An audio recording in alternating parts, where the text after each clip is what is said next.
organic, it contains carbon and hydrogen.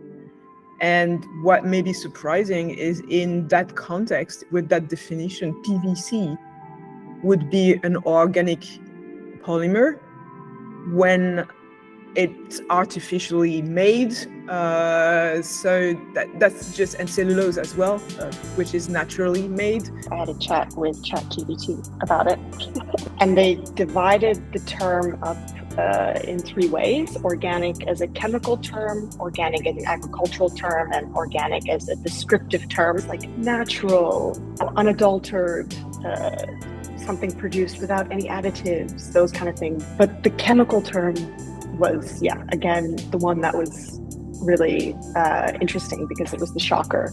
It would be really interesting actually to explore, kind of the evolution of this term. That could be something that, even animated graphically grows into all the notions that we cover.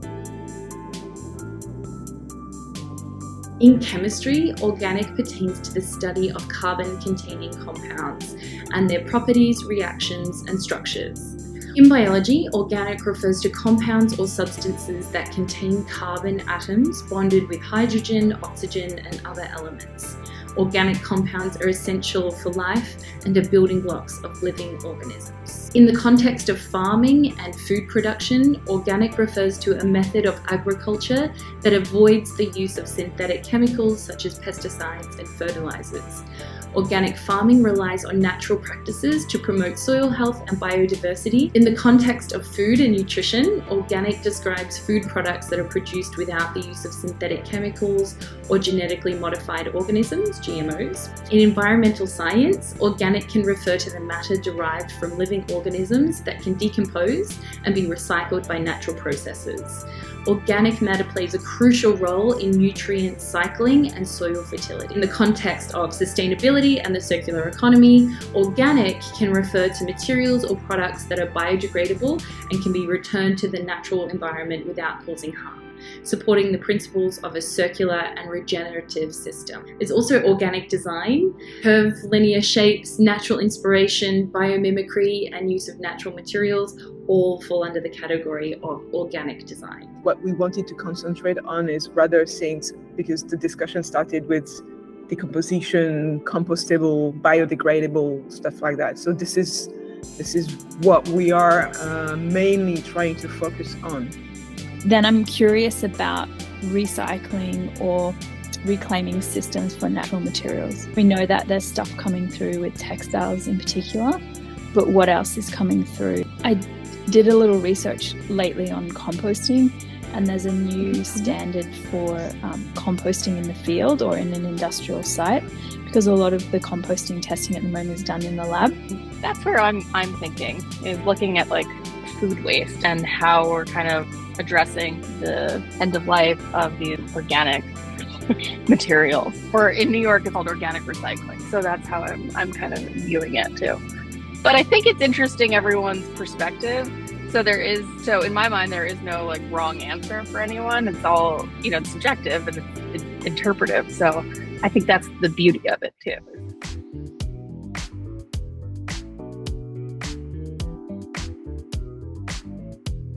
Welcome to the Hyloh Observatory, Organics. This one's complex, so let's dive into the research. One of the definitions of organic that I was particularly curious about, as we kind of touched upon during the kickoff, organic as it's known in chemistry, organic refers to compounds that contain carbon atoms bonded to hydrogen atoms, often in combination with other elements like oxygen, nitrogen, and sulfur. These compounds are known as hydrocarbons, and they are pretty crucial in our daily lives, as hydrocarbons are basically behind all of these resources and products that we want to lessen our reliance on. Is it possible for humans to live without fossil fuel? Is akin to asking, can we live without hydrocarbons?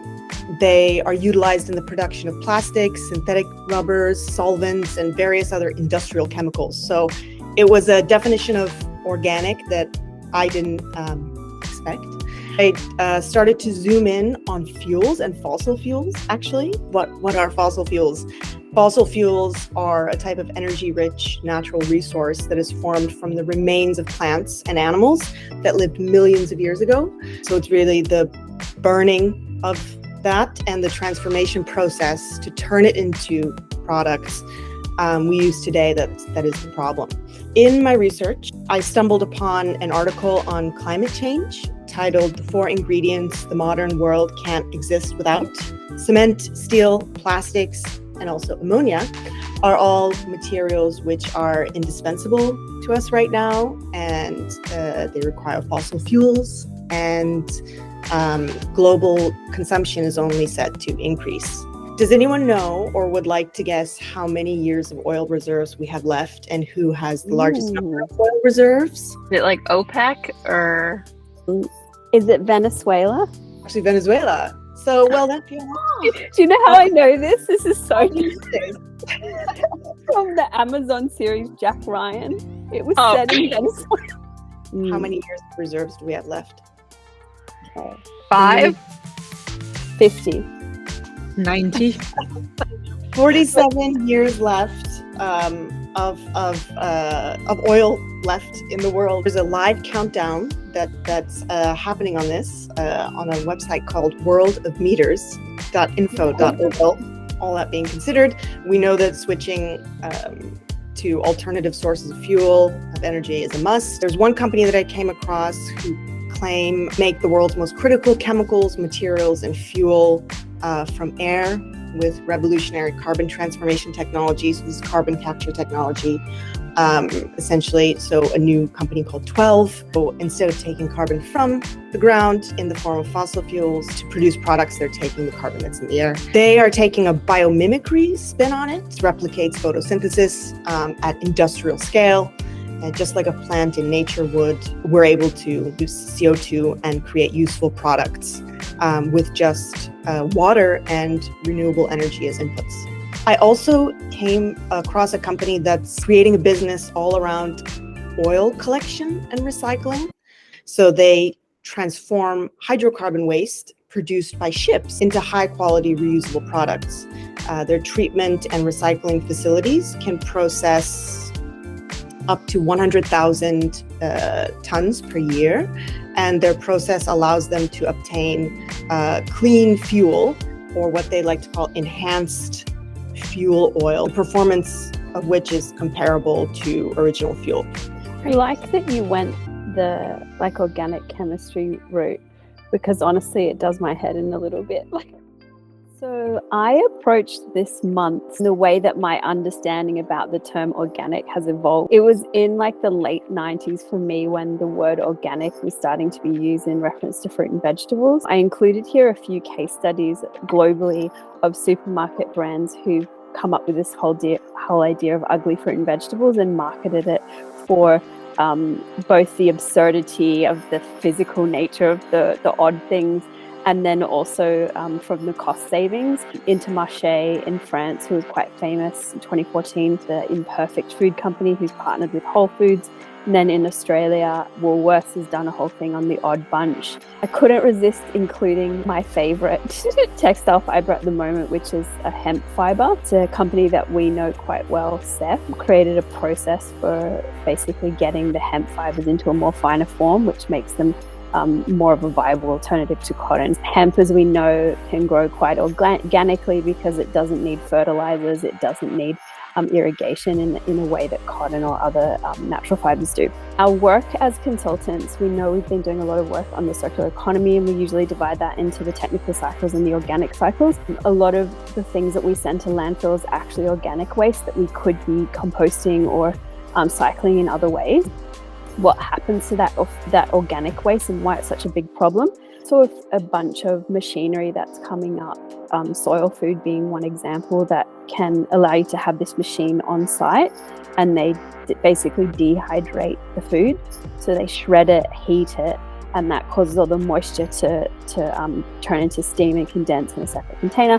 And then you're left with about 10 to 15% of the initial mass in this dehydrated, powdery, shredded mass that can go to compost. An alternative, of course, is taking all that waste, that organic waste, to an industrial composter. And one that came up for me was living soil. They convert the organic waste into what they call humus compost. Compost kind of has a little bit more time to sort of mature after the material is broken down, and they talk a lot about the way the microbes create their own polymers. And they also talk a lot about how organic matter is not humus unless it has been through the body of a microbe. And we know that like worms can pass waste that way, but there are other different microbes that can create natural biopolymers like PHA and stuff like that. So it was really interesting the way that humus is really quite valuable for the soil because it can hold all the moisture. Yeah, then just on the natural organic side, there's been a lot that's going around with tree-free paper. This is one of my favorites called Paperwise, a European company, but they're producing a lot of their papers in Asia out of agricultural waste. And the good thing about it is it's carbon neutral, they don't have to bleach it. The way I approached this topic was more from a legislation point of view. There's two pretty cool new acts that have come here in the US. So the first one's called the Zero Food Waste Act. And this one I think is really cool because if this one is passed, it would allow the US EPA to provide grants for projects that are either studying like food waste practices or are actually doing food waste diversion. The other one that came out is called the Compost Act, the Cultivating Organic Matter Through the Promotion of Sustainable Techniques Act. They really went for it. Grants and loans for both large scale and small scale composting infrastructure. So it would provide the funding for like some of the stuff that Fiona was just talking about. So Austria just recently had a change in their Waste Management Act. And so they added an amendment that would make it mandatory for supermarkets to report on the food that's wasted and the donations. So the lack of transparency when it comes to supermarkets is pretty incredible. France, France is really on the map here. They started doing that already in 2016. So it's been a long time since they started that, where they made it illegal for supermarkets to throw out food that was usable. Also thinking of food, there's food going, but what's also going into food, and a ban that they're hoping to have enacted here. And that's it'll be for like 5 food additives. And so they're mainly the additives that are for color. So like titanium dioxide, and some of the like the red dye, those that make things like really vibrant. They've already seen that the additives are not healthy for our bodies. I hope that this ban happens because then we'll start to see, hopefully, a new natural way of making these dyes really heavy. And maybe there'll be a little bit more innovation in how we create things.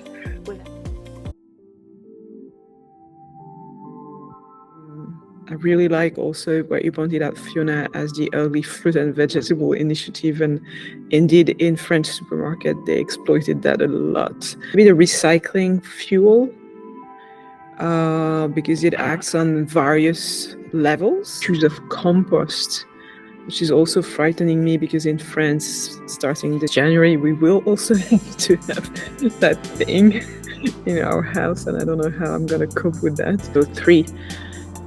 One for each of the researchers today.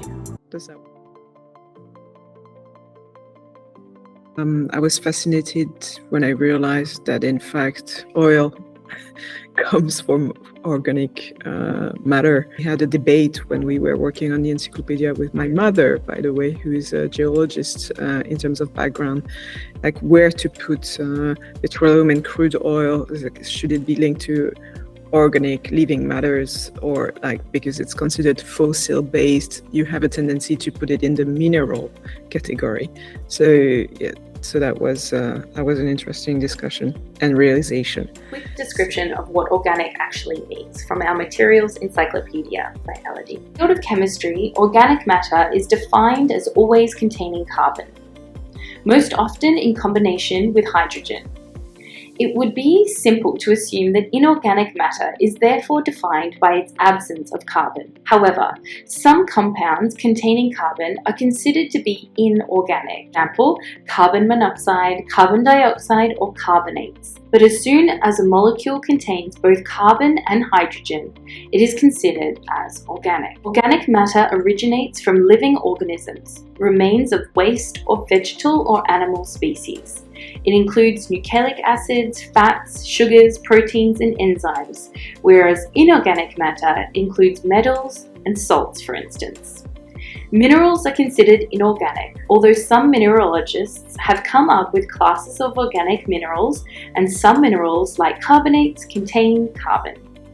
Once again, it shows how difficult it can be to put things into distinct categories, and the distinction between organic and inorganic is quite blurry. An organic compound is not always natural. Both notions should not be mistaken. Organic compounds can be artificially synthesized. Where cellulose is a natural organic polymer, PVC is an artificially produced organic polymer. In short, organic chemistry is focused on the study of all things carbon, and inorganic chemistry deals with all the other chemical compounds, but both disciplines cross paths regularly.